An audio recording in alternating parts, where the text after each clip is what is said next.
Nachádzame sa v klimatickej zárade, v ktorej už máme 2 projekty service learningové. Pri hľadaní tretieho námetu na service learning sme prešli so študentmi mestom. Pozvali sme si teda viceprimátorku mesta Lipany, ktorá nám dala niekoľko návrhov, ktorými by sme mohli mestu pomôcť. Žiaci si vybrali teda pasportizáciu. Pozvali sme si k nám teda na besedu pani z Mestského úradu z životného prostredia, ktorá nám vysvetlila, čo je pasportizácia, aké informácie potrebujú, aké biometrické údaje potrebujú zaznamenať o stromoch na Štúrovej ulici. Prínos tohto projektu spočíva v tom, že vďaka pasportizácii vznikla ucelená databáza, vďaka ktorej vieme lepšie vyhodnotiť, ktoré stromy by sme mali vyrúbať, ošetriť alebo vysadiť nové.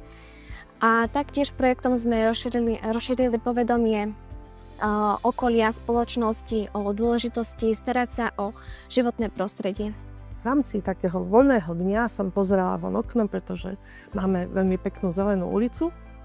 Tak pozerám, naši žiaci tam čosi fotia, pozerajú na naše stromy, ktoré sú tam už dosť dlho teda vysadené a tá ulica je veľmi pekná zelená.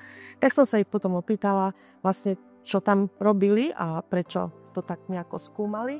Študenti sa nezameriavajú len na samotné štúdium za stenami tejto školy, ale zaujíma ich aj problematika diania a života v meste. Pracovali sme v tímoch a každý mal priradenú svoju vlastnú úlohu. Niekto meral, iný zaznamenával údaje, ďalší fotil a dokumentoval.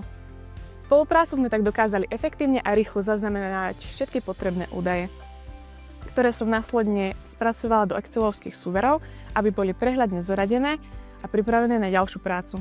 Spolužiačka Kari spracovala všetky naše výstupy a zosumarizovala ich do finálnej podoby.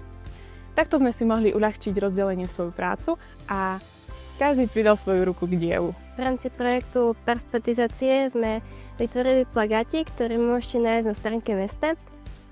V tomto projekte som sa naučila, že vysadzanie nie je len tak, lebo tie stromy majú vlastný organizmus, majú vlastný rast. A bolo by aj najlepšie, že nevysádzať to len tak, ale na svojich vlastných pozemkoch, alebo to naozaj vydiskutovať s tým odborníkom, že ktorý strom patrí v tejto okolici a ktorý nie.